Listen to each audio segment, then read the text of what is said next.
Ang video ito ay hatid sa atin ng Simoy River, Graba and Sand Factory. So kami po ay nagdi-deliver ng mga dekalidad na buhangin at mga hollow block sa area ng Sultan Kudarat, Maguindanao at sa buong Maguindanao Province. Especially sa loob at labas ng Cotabato City. For inquiries, pwede nyo po akong kontakin sa aking Facebook page.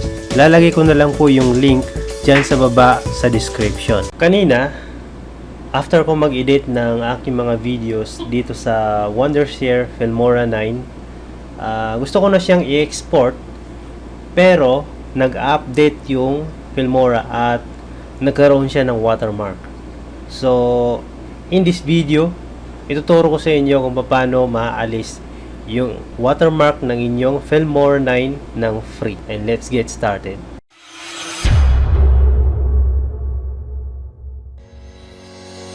Alright, and welcome back to my channel, and this is JamesLatip.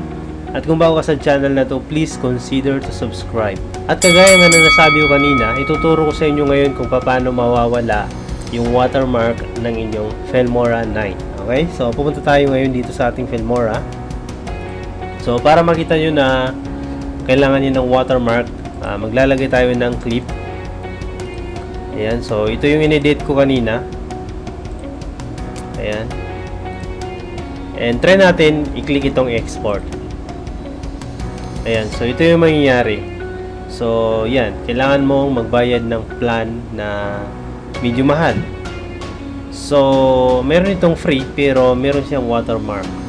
So, hindi ito pwede.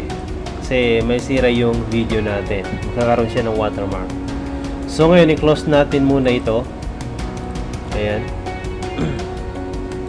Ngayon, punta tayo sa file ko na mayroong crack. Okay? So, punta tayo dito sa videos. Ito, Filmora. And then, Filmora crack. Ayan. So, dito sa host, copy natin yan.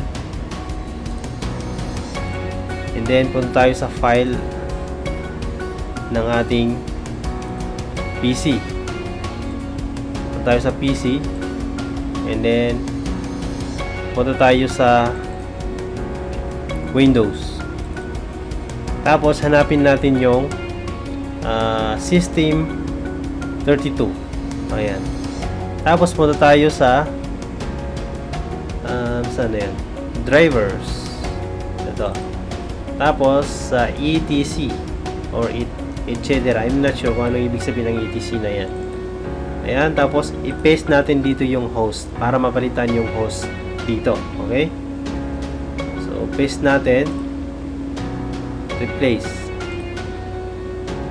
Continue. Ayun. So, na-paste na natin. Ngayon, punta ulit tayo dun sa file ng Filmora.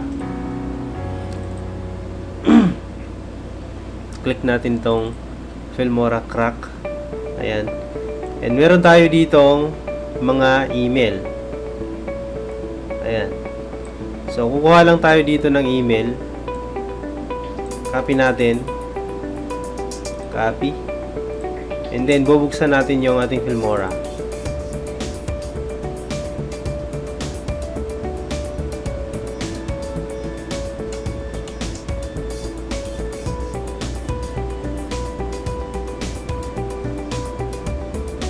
Ayan, then punta tayo dito sa help. Click natin yung help. And then, activate Filmora 9.